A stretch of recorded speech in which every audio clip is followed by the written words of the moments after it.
सुबह हम लोग जल्दी उठ गए, फटाफट तैयार हुए, चाय बनी और हमारी यात्रा का दूसरा दिन शुरू हो गया। अभी भी अंधेरे का प्रभाव पूरी तरह था, लेकिन देखते ही देखते धुंध छटने लगी। पेट्रोल के लिए हम कार से बाहर निकले तो पता चला कि मजे की सर्दी है। पहाड़ी रास्ता शुरू हो गया। पिछली सीट को हमने बेड में तब्दील कर दिया है, तो दोनों साहबजादों में उसके लिए तू मैं लाजिम है। थोड़ी सी लड़ाई के बाद मामला सुलझ जाता है। उनकी अम्मा को भी तो आराम चाहिए। मैं तो स्थायी रूप से अगली सीट पर ही रहता हूँ जब बाल मियाँ को सहारे की जरूरत होती है। ऐसा लग रहा था कि हम लोग यहाँ से पहले भी गुजर चुके हैं। दरअसल माउंट आबू की यात्रा इससे पहले मैं कर चुका हूँ।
माउंट आबू से आगे पालनपुर से पहले लगभग 45 किलोमीटर पर हम लोग एक छोटे से रेस्टोरेंट पर रुके, बिल्कुल राजस्थान और गुजरात की सीमा पर। सन्नाटा है, लेकिन महामारी के समय में सुरक्षित। हमें पालनपुर में अपने पड़ोसी गांव के रिश्तेदार से मिलना था। रुका जाए कि ना, असल में रुकने का मतलब होता है कि वक्त जाया होगा। बहस मुबाहसे के बीच बार बार मेजबान का फोन भी आ रहा था, तो तय हुआ कि रुकना ही होगा। उनका कहना था कि सिर्फ वो हमारे 15 मिनट का समय ही लेंगे।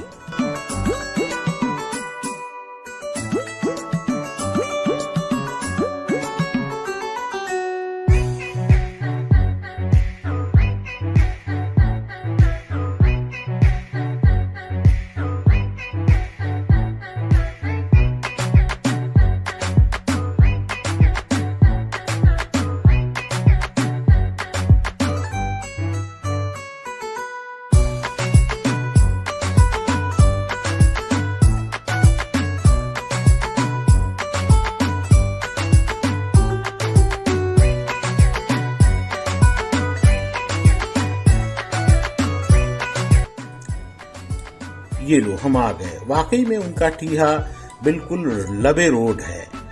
बनासकांठा जिले का मुख्यालय पालनपुर अंग्रेजी दौर में लोहानी अफगान के अधीन बड़ी रियासत था। वर्तमान में गुजरात के दूसरे शहरों की भांति उद्योग धंधों के लिए जरखेज है। हमारे मेजबान के कारोबार को देखकर इस बात का अंदाजा सहजता से ही लगाया जा सकता है।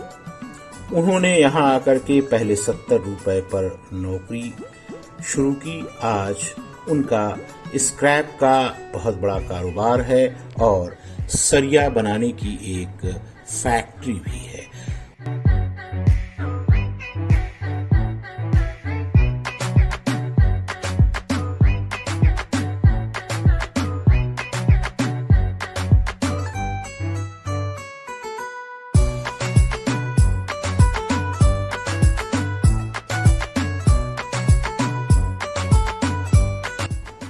पालनपुर से आगे बढ़े तो अधिकतर सुनसान, अपेक्षाकृत कम आबादी वाला बीहड़ किस्म का दृश्य ही मिल रहा है।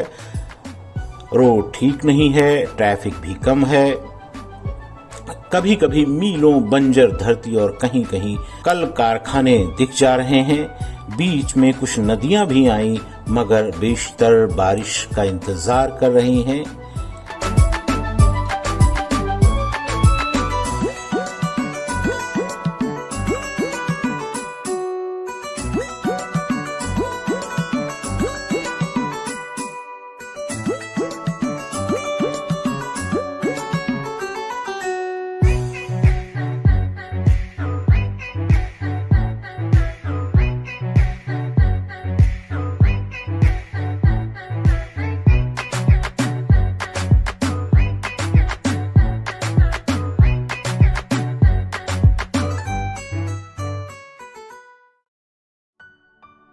खाने का समय होते ही फिर एक ढाबे पर हम लोग रुके।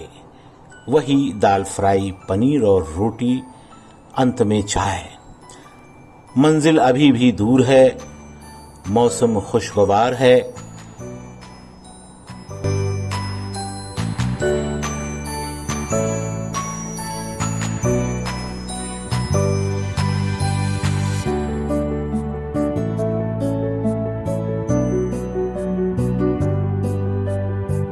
आने के बाद आगे बढ़े तो लैंडस्केप बदलने लगा।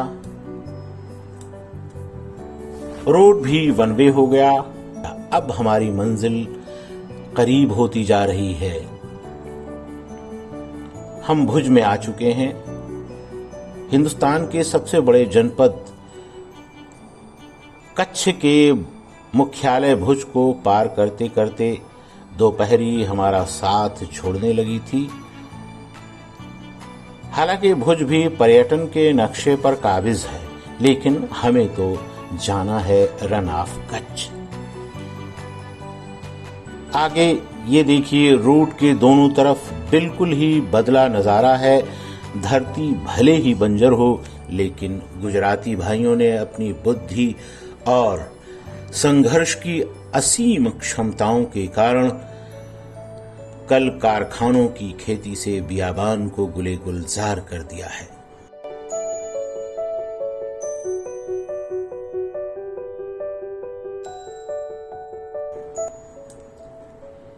लो, कर्क रेखा यानी ट्रॉपिक ऑफ कैंसर जहां से होकर जाती है, हम ठीक वहीं पहुंच गए।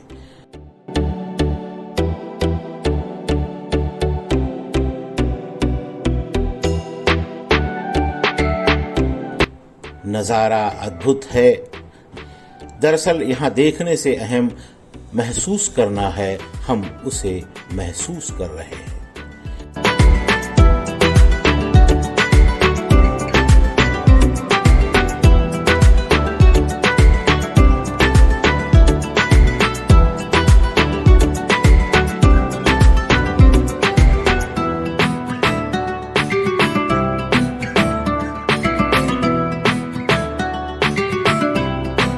मंजिल जैसे जैसे करीब आ रही है, हमारी उत्सुकता बढ़ती जा रही है।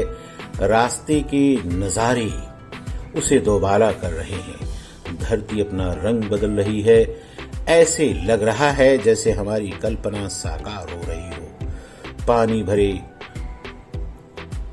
घास की हरियाली से लबालब, तो कहीं सिर्फ पानी और पानी, कहीं सपाट धरती, कीकर और बबूल के पेड़, इन सब के बीच होते हुए हम खुदा खुदा करके अपनी मंजिल के पहले पड़ाव पर पहुंच ही गए।